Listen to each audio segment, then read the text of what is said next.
Johnny, I'm not sure I've ever heard anybody be that open and honest about a game plan in front of a large crowd.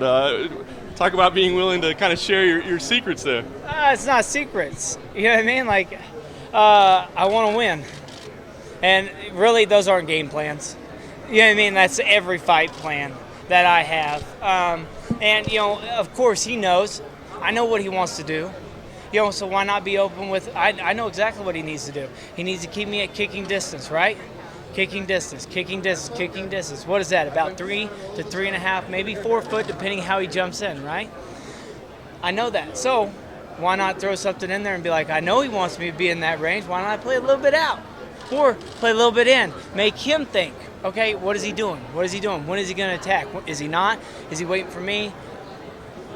Mind games. It's all fun. I was going to say, I mean, he's such a unique striker and such a great striker. I know that you got a lot of power, but wouldn't this be the kind of fight where you go, I just got to go back to my wrestling and, you know, maybe it's not the most exciting fight in the world, but that's the easiest way for me to win?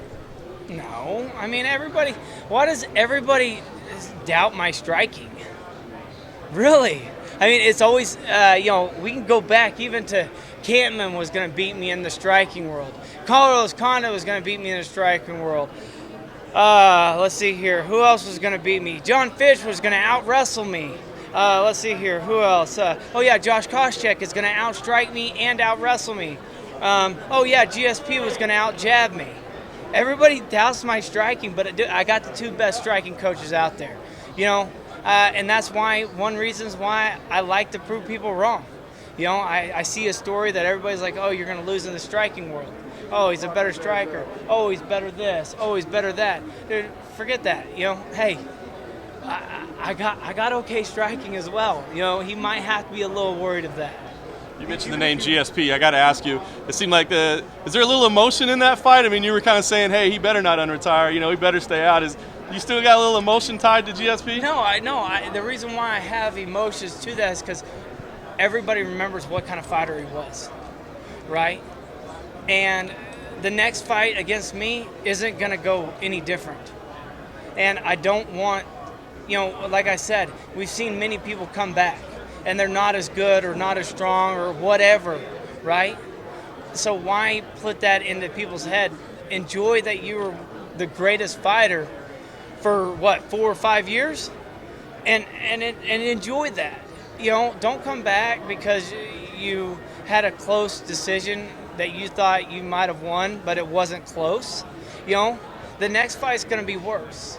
And that's the thing is, really, I'd like him to, you know, move on. You know what I'm saying? You know, and whenever it's my turn, and I know, hey, it's time for me to go, I'm not going to sit here and say I'm going to train to come back. I know when it's, you know, whenever I'm beaten and I'm no longer going to be at the top, it's time to hang him up.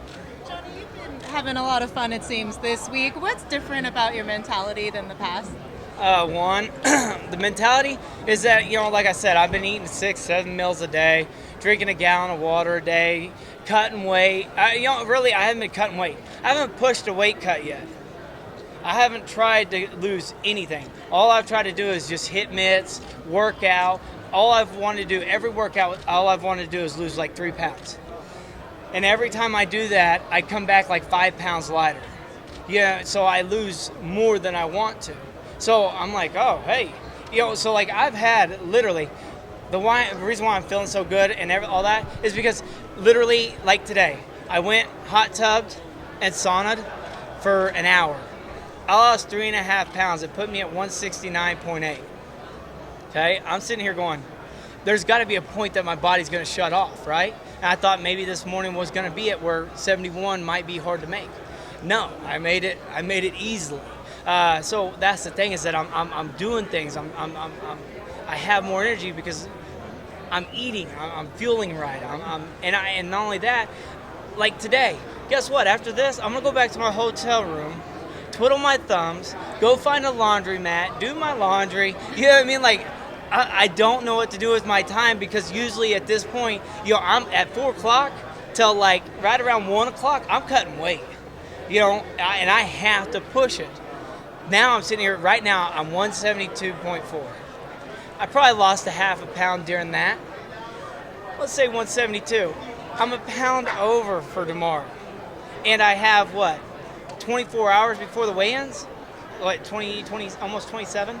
How much of a relief is it to not have that pressure of, am I going to hit it, Oh, is yeah, going to be it's a off? huge relief. And that's one reason why we came in a little lighter this fight camp, because we wanted to make a statement. Hey, I can make the weight. The UFC can count on me again, and the fans can count on me again, right? But guess what? He pulled me from 205 to 169.8 in a little under 10 weeks.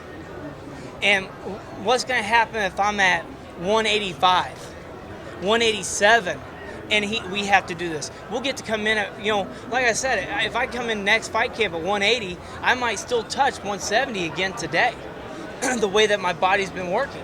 So it's a totally different attitude. Johny, when you were notified that this fight card was being switched to free TV, did it occur to you that that might be particularly fortuitous timing for you, given the fact that you're showing off a new physique, a new camp, reboot, that it puts you on a bigger stage at a great time? Yes. Hey, I love, don't get me wrong, I love fighting pay-per-view, but there's also a time and a place, and nobody's going to buy a pay-per-view if there's no title on the line, right? So as soon as they announced it was free TV, I was like, this is awesome. Instead of getting maybe 300,000 to 400,000 people to buy, guess what? I get to fight in front of 1 million to 1.5 million people might be watching this because it's free. That is awesome. So yeah, I'm all about, I've always said this and I'll always say it. I would, as much as I can piggyback off the UFC, because I'll never be as big as them, I'm going to do it. You know what I'm saying? I'm going to use the UFC that way. And so as soon as they announced it, that it was going to be a free card, I was like, thank you. Like I said, you just opened me to people that might not know who I am. Just everyday fans that don't really care who a fighter is, but they like watching fights. And I might be able to steal some of those guys. You've talked about cleaning up nutritional habits going into this fight. Now that we're just a few days away, what's the thing that surprised you the most about that approach that you didn't expect going in? Making 170 24 hours before you have to weigh in, and that and that I'm still losing weight, that I'm still sweating. Like today, I after I hot tubbed, I hit 170. I had to go to the bathroom. I was still actually able to go to the bathroom, so my body's still functioning correctly. So that means that I'm gonna have more energy for the fight. I'm not putting it all into the weight cut. I'm actually gonna put it into my mind, my body, and into the fight. Johny, you talked about the differences, between weight cuts before and now. You're kind of looking for something to do. Could there be a negative aspect to that, of like breaking your routine a little bit? No, routine. Who cares about routine? Because really, sometimes routines suck. My routines suck for my last couple of weight cuts. You know what I mean? Sitting in a hot tub for 3 hours plus a day, that sucks. Okay. Now I'm sitting in them because I want to sit in them. Then I'm like, you know what? Right now I'm 172. I want to lose some more weight. So guess what? Like I said, we'll go back in there. Not that we have to, just because I want to. Now it's a pleasure to lose weight. Go sit in a sauna. We sit there and BS with your guys for 20 minutes, and all of a sudden you get out and you're like, man, I lost 1.5 pounds. That's the difference. Last question. What was rooming like with King Mo like for a freshman from Oklahoma? King Mo, oh man, it was awesome. We were definitely the yin yang effect.